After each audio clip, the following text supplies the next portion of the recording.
welcome to episode 41 of Songs for the Struggling Artist, the blogcast.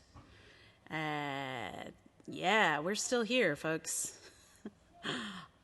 I'm trying not to be too terrified of all the things that are going on in the world. But if you're listening to this, we're still here, so something to celebrate. Ta-da! Yeah, so I'm a little behind on the blogcasting. If you would like to be more current, reading is the more current experience over on Songs for the Struggling Artist, the actual blog. It is over at artiststruggle.wordpress. Yeah, so follow over there if you like, if you need to be up to date. But if you rather just listen, then stick around. And thank you for listening. It's nice to talk to you.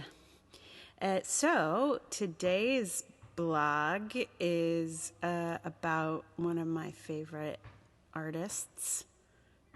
Name is Janelle Monae, who's having kind of a moment this year. So I'm going to read to you a little blog about something I just found out about her. And I think that's all the prep I have for this particular blog. Yeah, that's it.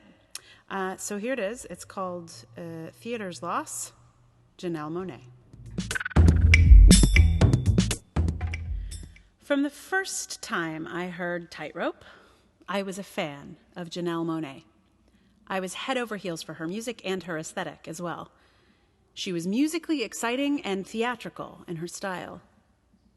Seeing her in concert was an incredible ride.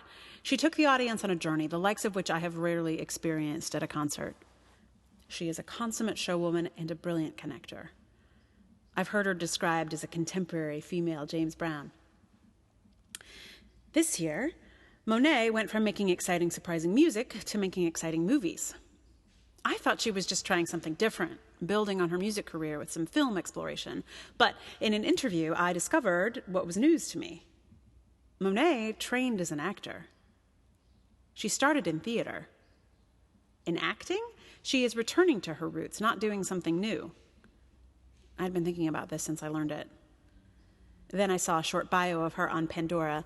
It said she trained at AMDA, did some off-Broadway theater, but then moved to Atlanta when she realized that there weren't roles for her in musical theater. This blew my mind. It shouldn't have, but it did. I mean, of course there weren't roles for her, for a whole host of reasons I have surely written about before. But what strikes me, now that I know this information, is how theater lost. We lost one of the most brilliant artists of our lifetime, and theater didn't have a place for her.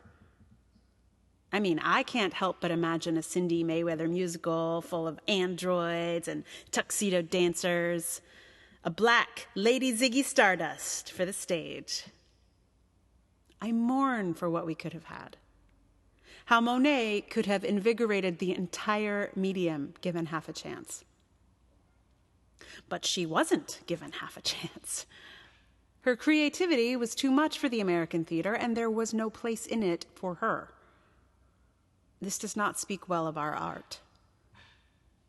Unlike Office Depot, which also famously had no place for Monae, the American theater could really have benefited from her perspective, skill, and artistry, but we failed her.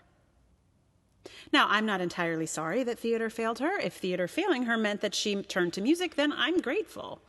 I'd rather have Electric Lady than Monae stuck in some production of Wicked forever.